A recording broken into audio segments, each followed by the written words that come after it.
এই যে কথায় কথায় লোডশেডিং, এটা তো এখন আমাদের জীবনের একটা অংশ হয়ে গেছে, তাই না? কিন্তু ভাবুন তো, যদি এমন কোনো সমাধান থাকতো যা এই ভোগান্তি থেকে মুক্তি দিতে পারে।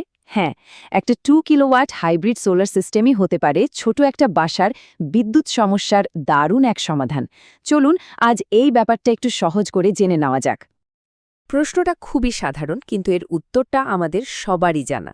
যখন বিদ্যুৎ চলে যায় তখন শুধু ঘরটা অন্ধকার হয় না, আমাদের দৈনন্দিন জীবনের গতিটাই যেন থমকে দাঁড়ায়। কাজ হোক বা অবসর, সবকিছুতেই একটা বড়সড় বাধা চলে আসে। দেখুন, এই ছবিটা কিন্তু আমাদের সবার খুব পরিচিত। অসহ্য গরমে ফ্যানের বাতাস বন্ধ, ফ্রিজে রাখা খাবার নষ্ট হওয়ার চিন্তা, আর ওয়াইফাই না থাকলে তো আজকাল চলেই না। মনে হয় যেন জীবনটাই আটকে গেছে। এই যে লোডশেডিংয়ের একটা চক্র, এখান থেকে বের হওয়ার কি আসলেই কোনো উপায় আছে? চলুন সেই উত্তরটাই খুঁজে দেখি। এই সমস্ত ভোগান্তির একটা দারুণ উত্তর হতে পারে একটা স্মার্ট প্রযুক্তি, আর সেটা হলো হাইব্রিড সোলার সিস্টেম। এটা শুধু একটা বিকল্প ব্যবস্থা না, এটা হলো এমন একটা অটোমেটিক সিস্টেম যা বিদ্যুৎ না থাকলেও বাড়িকে সচল রাখে। চলুন দেখি এই জিনিসটা ঠিক কিভাবে কাজ করে। এই সিস্টেমের আসল মজাটা হলো এর বুদ্ধিমত্তায়।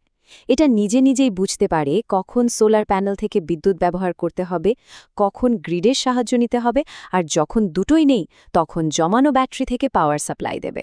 মানে কোনো চিন্তা নেই, সব কিছু হবে একদম অটোম্যাটিক। এখন প্রশ্ন আসতে পারে, এই 2 কিলোওয়াট সিস্টেমে কি কি চালানো সম্ভব? সত্যি বলতে একটা ছোট পরিবারের রোজগার যা যা লাগে তার প্রায় সবই। যেমন ধরুন, ঘরের 6-8টা লাইট, 2-3টা ফ্যান, ফ্রিজ, এমনকি টিভি আর ওয়াইফাই রাউটারও চলবে কোনো বাধা ছাড়াই। লোডশেডিং হলেও অন্তত 3 থেকে 6 ঘন্টা পর্যন্ত পাওয়ার ব্যাকআপ পাওয়া যাবে।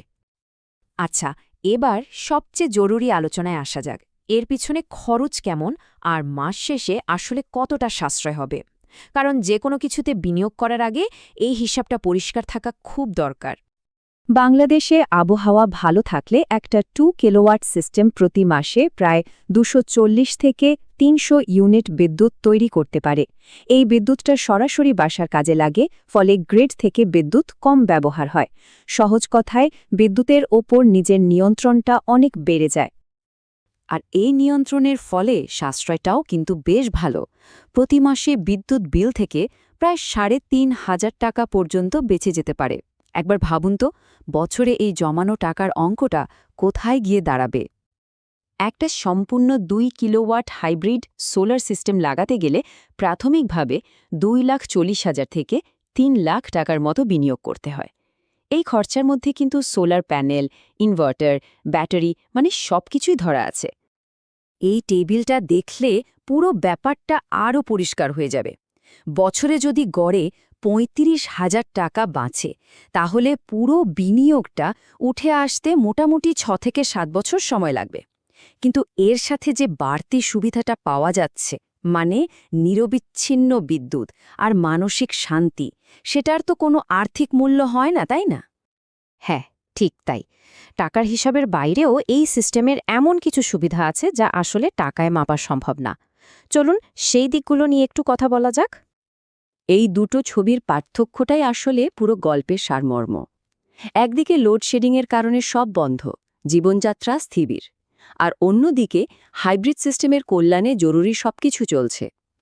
ঘরের লাইট, ফ্যান, ফ্রিজ, ইন্টারনেট, সবকিছু সচল থাকার যে একটা নিশ্চয়তা, সেটাই তো আসল। তার মানে মূল বিষয়টা হলো মানসিক শান্তি। বাইরে লোডশেডিং হচ্ছে, কিন্তু ঘরে তার কোনো প্রভাব পড়ছে না। এই চিন্তাটাই তো সবচেয়ে বড় স্বস্তি। আর পরিবারের জন্য এই স্বস্তিটাই এই সিস্টেমের সবচেয়ে বড় প্রাপ্তি। আর এটা শুধু আজকের দিনের সমাধান নয়, ভবিষ্যতের জন্য একটা দারুণ বিনিয়োগ। ধরুন কয়েক বছর পর আপনার বিদ্যুতের চাহিদা বাড়ল, তখন কিন্তু সহজেই আরও কিছু সোলার প্যানেল বা শক্তিশালী ব্যাটারি যোগ করে সিস্টেমটাকে আপগ্রেড করে নেওয়া যাবে। মানে প্রয়োজন বাড়ার সাথে সাথে সিস্টেমটাও বড় হবে। আচ্ছা, এতক্ষণ তো শুধু ভালো দিকগুলো নিয়েই কথা হলো। এবার কিছু বাস্তবসম্মত আলোচনা করা যাক। কারণ কোনো প্রযুক্তিই কিন্তু সবার জন্য 100% পারফেক্ট হয় না। তাই এর সীমাবদ্ধতাগুলো কী এবং কাদের জন্য এটা সবচেয়ে বেশি উপকারী, সেটা জানাও জরুরি। প্রথমেই এটা পরিষ্কার থাকা ভালো যে এই সিস্টেমটা এসি বা ওয়াটার হিটারের মতো খুব ভারী লোড চালানোর জন্য তৈরি নয়।